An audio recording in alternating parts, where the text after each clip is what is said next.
want to talk to you about the 7 types of stinking thinking. So you want to stop your stinking thinking and get the results that you want in your life, in your relationship, in your career. See, the words that you say and the pictures that you create in your mind and the mind of others that are around you will determine whether you're happy, peaceful, prosperous, and have a fulfilling life. Now, as I go through this list of the 7 types of stinking thinking, this is not about blaming. This is not about showing you where you're doing wrong. It is all about helping you have an understanding, because it's only when you understand something that you can change it if you choose. But until you understand it, you don't know that you need to change it. So let's go over these 7 types of stinking thinking and see if there's anything that can help you, assist you to have this life that you say that you want. So let's begin. The first one that we're going to talk about is overgeneralizing. The words never, always. When we hear those, they're bossy. They're very judgmental, and they're wrong. So instead we want to say something like sometimes. You sometimes do that. You often do this. That's going to be more accurate and less confrontational. So just switching from always to sometimes, from you never to often. It just makes it a little less confrontational. Now, the second type of stinking thinking is over-emotional reasoning. Now, what does this mean? This means that you're relying on your feelings to determine your action and your decision. Someone does something to you and all of a sudden you're pissed off, and now you're acting from a place of anger. When you react from that place, what happens? I want you to ask yourself, what is the thought that's leading you to this feeling, and is it justified? Okay, so let's think about how you react when you're mad and you're upset or hurt. Do you honestly make good decisions? Not always. No. Remember, sometimes, often.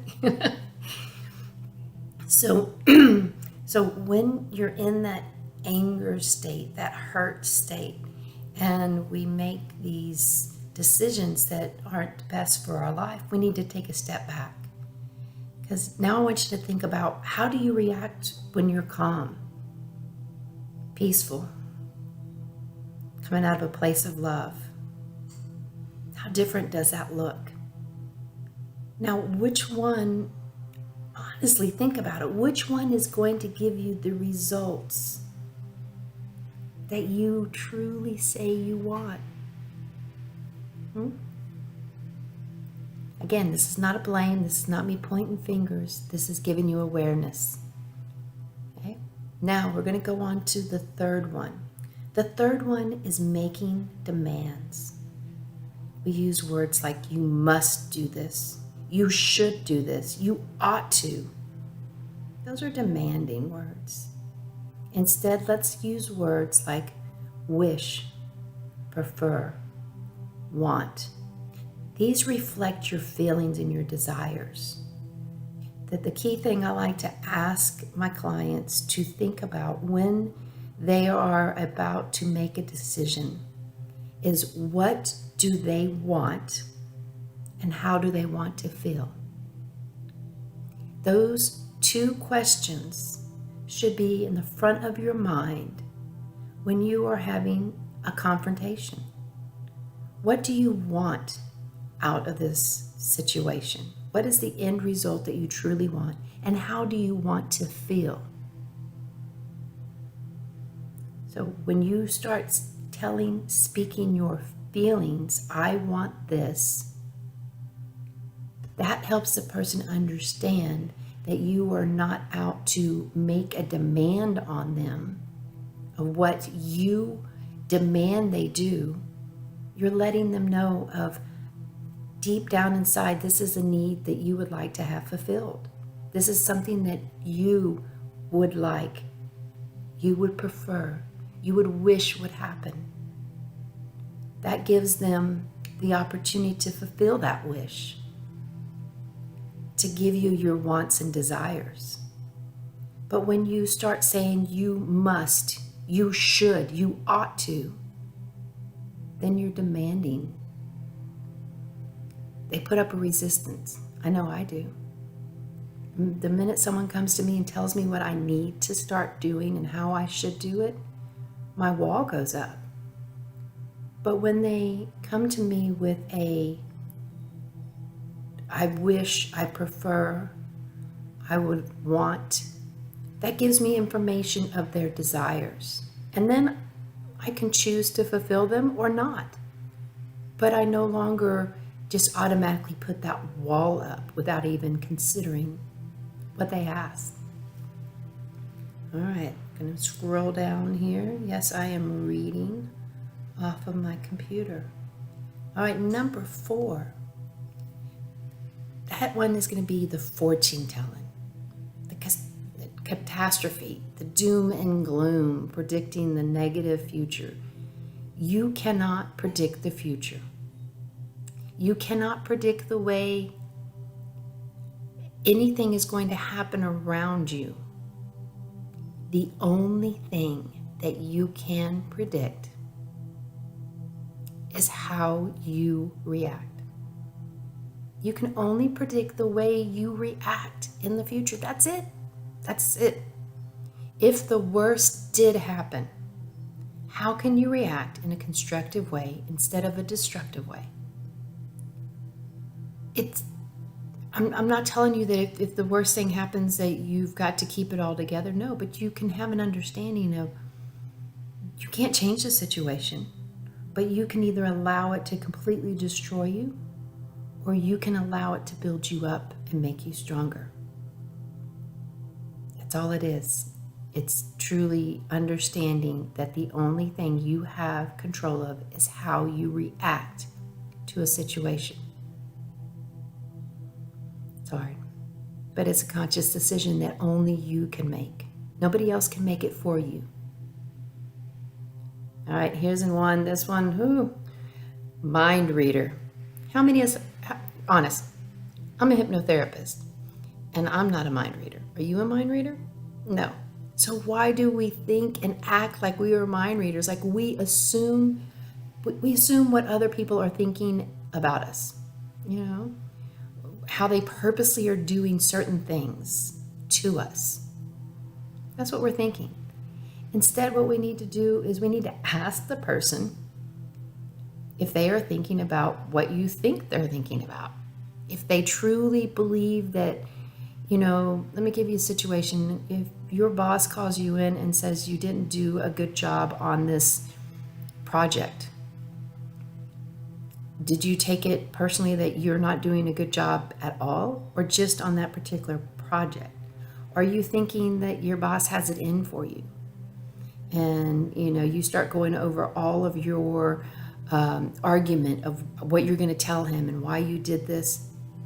You're starting to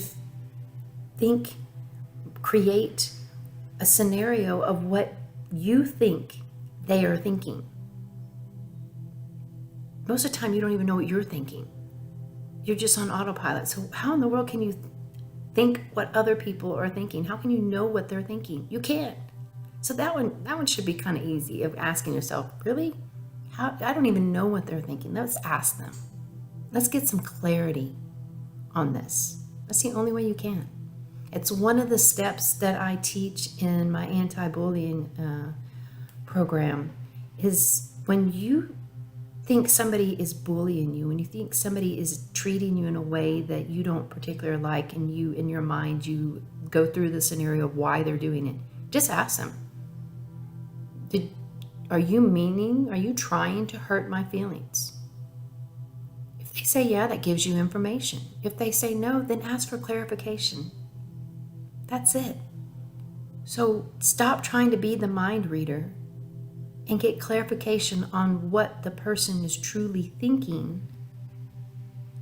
And then maybe you can answer and react in the way that both of you can benefit from.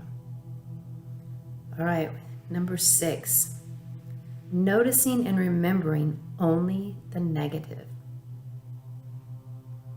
So what happens is you pay little attention to the positive aspect of the situation, and you can only focus on the negative. So when something negative happens around you, and it will, I'm going to tell you, every day something negative is going to happen around you. You have a choice to put your focus on that negative situation. Or you can, let's say, look around the room where you're at and find 5 positive things. Redirect your mind, interrupt that circuit of the negative. And when you do that, you're going to notice that the situation around you changes because the energy changes to a positive one. So when something negative happens around you, try it today. It's going to be something small, nothing really big, just something small that's going to happen. And you're going to recognize, ooh, I'm thinking about that negative thing over and over and over. Oh, what did Donnell tell me to do? Donnell told me to look around and focus on 5 positive things around me. Little tip, enjoy it. Enjoy that little tip that you are going to change by recognizing when you are focusing on negative, and you're going to switch it by finding 5 positive. For every one negative thought you think, speak out 5 positive ones. All right, number 7, excessive putting yourself down, excessive criticism, only seeing your bad qualities. Anybody guilty of this? Remember, you are perfectly imperfect. Stop bullying yourself. We're guilty of this. We're all guilty of this. I was guilty of this for many, many years, and I still catch myself. But what I do is I have to remind myself. I have to remind myself that I am enough, exactly the way I am. And when I remind myself that I was created perfect, enough, and does that mean that my body functions top of the line and I look a certain way that my mind thinks I need to look? No. It just means that the Creator created me exactly the way that He wanted. The Creator created me in a way that I love and live exactly the way that He designed it, if I allow it. But when I go against who I am, the person I was created to be, to try to become something that the world wants me to be, that's when I start having those bullying thoughts, because I can't meet the world's expectations. There's only one expectation that I need to meet, and that's for me, my God. And so when I reach His expectations of what He wants for me, and that's just understanding and knowing that I'm enough exactly the way that I was created. When I got that, wow, my life changed. Because you know what? He doesn't make mistakes. No. God does not make mistakes. You're not a mistake. So stop treating yourself like you are. Start loving yourself.